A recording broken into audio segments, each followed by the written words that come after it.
नमस्कार दोस्तों, आप देख रहे हैं हमारा यूट्यूब चैनल नॉलेज गेन। मेरा नाम है गोविंद और आप मेरे साथ पढ़ रहे हैं डेली करंट अफेयर्स MCQ। आज दिनांक है 13 जुलाई 2026 और वार है मंडे। तो लास्ट 24 आवर्स में जो भी करंट अफेयर्स में इम्पोर्टेंट क्वेश्चन बने हैं उनका सबका हम यहाँ पर विश्लेषण और डिस्कस करेंगे। तो आइए देखते हैं पहला क्वेश्चन है हमारा, भारत की पहली हाइड्रोजन ट्रेन किस प्रकार की ऊर्जा पर आधारित है?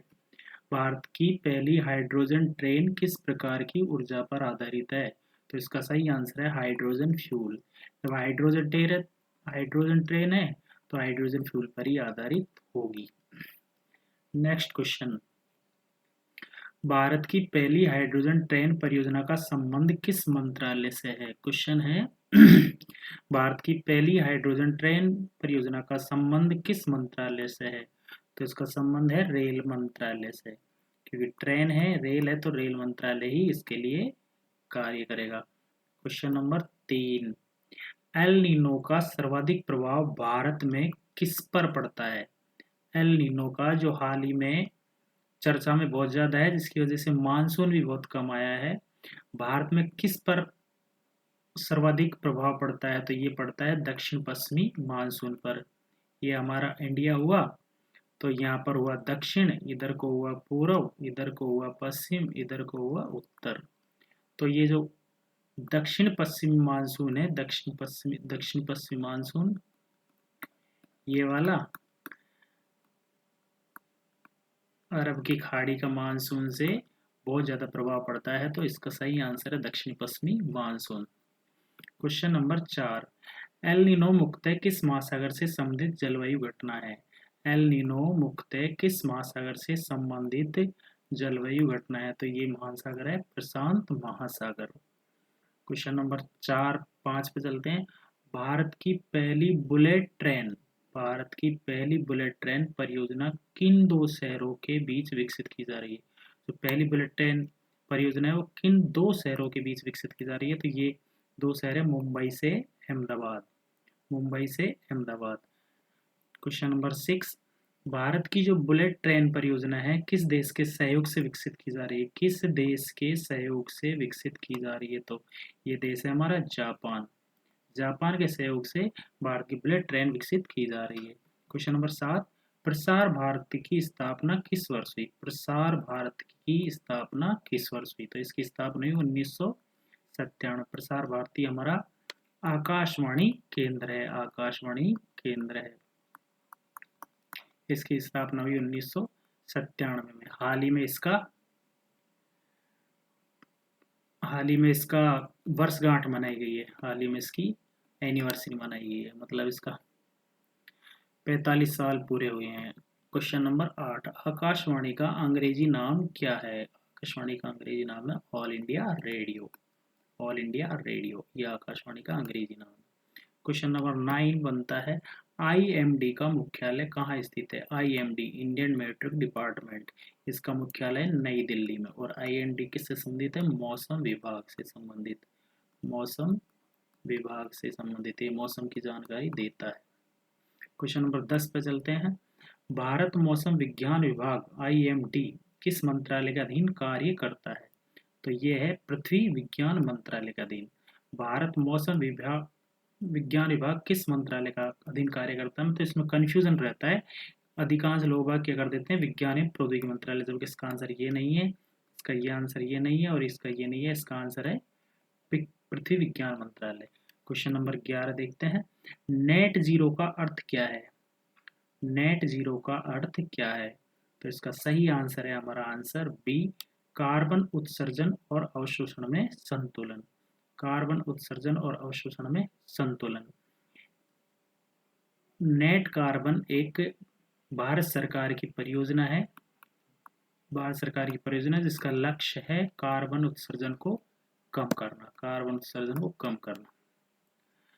चलिए question number next, green hydrogen के उत्पादन की प्रमुख प्रक्रिया कौन सी है? ग्रीन हाइड्रोजन के उत्पादन की प्रमुख प्रक्रिया कौन सी है? तो इसका सही आंसर है इलेक्ट्रोसिस। ग्रीन हाइड्रोजन का जो उत्पादन होता है उसकी प्रमुख प्रक्रिया कौन सी होगी? इलेक्ट्रोलिसिस होगी। तो उसका सही आंसर हमारा होगा option B. Question number 13, Bharat का नेट जीरो लक्ष्य किस वर्ष तक प्राप्त करने का लक्ष्य है?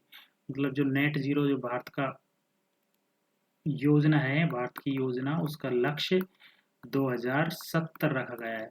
2000 तक भारत नेट जीरो का लक्ष्य 100% पूरा कर लेगा। तो इसका सही आंसर 2070। और ये क्वेश्चन बहुत इंपॉर्टेंट है, ये बता रहा हूँ, बहुत इंपॉर्टेंट क्वेश्चन है ये, आता ही रहता है हर इम्पोर्टेंट, किसी न किसी एग्जाम में जरूर पूछा जाता है important.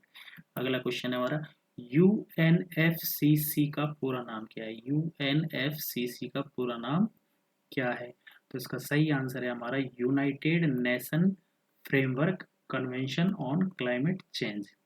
United nation framework convention on climate change, ये यूएनएफसीसी का पूरा नाम है, जिसकी हाल ही में बैठक हुई है, जिसकी अध्यक्षता करी थी हमारे केंद्रीय पर्यावरण मंत्री भूपेंद्र यादव जी ने करी थी। क्वेश्चन नंबर 15, भारत म्यांमार सीमा को सुरक्षित बनाने हेतु केंद्र सरकार की प्रमुख योजना कौन सी है? तो ये हमारा जो भारत है, इधर वाला हिस्सा, सॉरी सही नहीं बनाई, ये जो भारत है हमारा,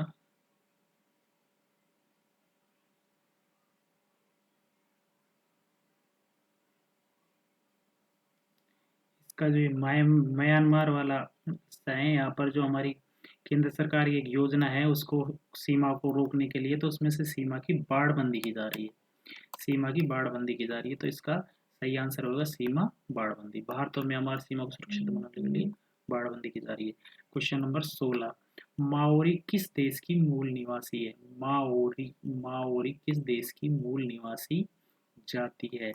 तो इसका सही आंसर होगा न्यूजीलैंड। आपको पता है कि भारत के प्रधानमंत्री अभी नरेंद्र मोदी जी 3 देशों की यात्रा पर हैं, जिनमें पहला देश था इंडोनेशिया, दूसरा देश है ऑस्ट्रेलिया और तीसरा देश है न्यूजीलैंड। तो इसलिए ये माओरी जनजाति बहुत इंपॉर्टेंट हो जाती है, किस देश की? न्यूजीलैंड की। क्वेश्चन नंबर 17, भारत में सार्वजनिक प्रसारण सेवा का वैधानिक निगम कौन सा है? भारत में सार्वजनिक प्रसारण सेवा का वैधानिक निगम कौन सा है? तो जो सार्वजनिक सेवा प्रसारण है उसका वैधानिक निगम है हमारा प्रसार भारती। प्रसार भारती की स्थापना कब हुई थी? 1997, जो अभी अपन ने पीछे वो क्वेश्चन देखा था। ये क्वेश्चन बहुत इंपॉर्टेंट है, इसकी अभी एनिवर्सरी मनाई गई है। तो क्वेश्चन नंबर 18 देखते हैं हम, फ्यूल सेल का प्रमुख कार्य क्या है? फ्यूल सेल का प्रमुख कार्य क्या है? तो इसका सही आंसर है ऑप्शन ए, विद्युत ऊर्जा उत्पन्न करना। फ्यूल सेल का प्रमुख कार्य क्या है? विद्युत ऊर्जा उत्पन्न करना।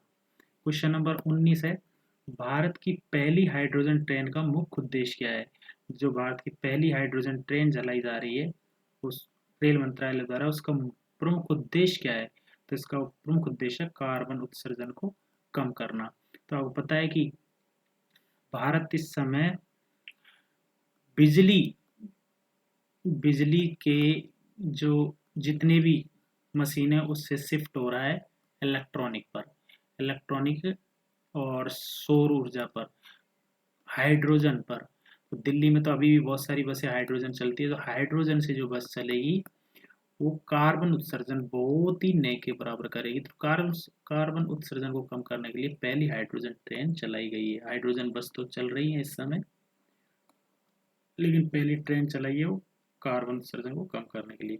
Question number 20, COP conference of party, COP की फुल फॉर्म है conference, CONFRENC, conference of party, सम्मेलन का मुख्य रूप से किस विषय से संबंधित है? तो इसका सही विषय है जलवायु परिवर्तन। जलवायु परिवर्तन मंत्रालय ये जो कॉप है उसका सम्मेलन करता रहता है। इसका मुख्य उद्देश्य पर्यावरण से संबंधित चर्चा करना होता है। पर्यावरण पर चर्चा करना किसका संबंधित होता है? कॉप का। तो सही आंसर है हमारा ऑप्शन बी। तो ये हमारे आज के क्वेश्चन हुए important exam oriented. Last 24 hours में जो भी समाचार पत्रों में एग्जाम ओरिएंटेड जो भी क्वेश्चन बने हैं आने लायक, वो सब हमने यहाँ पर डिस्कस किए हैं। यदि आपको ये वीडियो पसंद आई हो तो लाइक, शेयर और सब्सक्राइब करना ना भूलिएगा। कमेंट बॉक्स में ज़रूर बताइएगा कि ये वीडियो हमारा कैसा लगा। Thank you for watching. जय हिंद।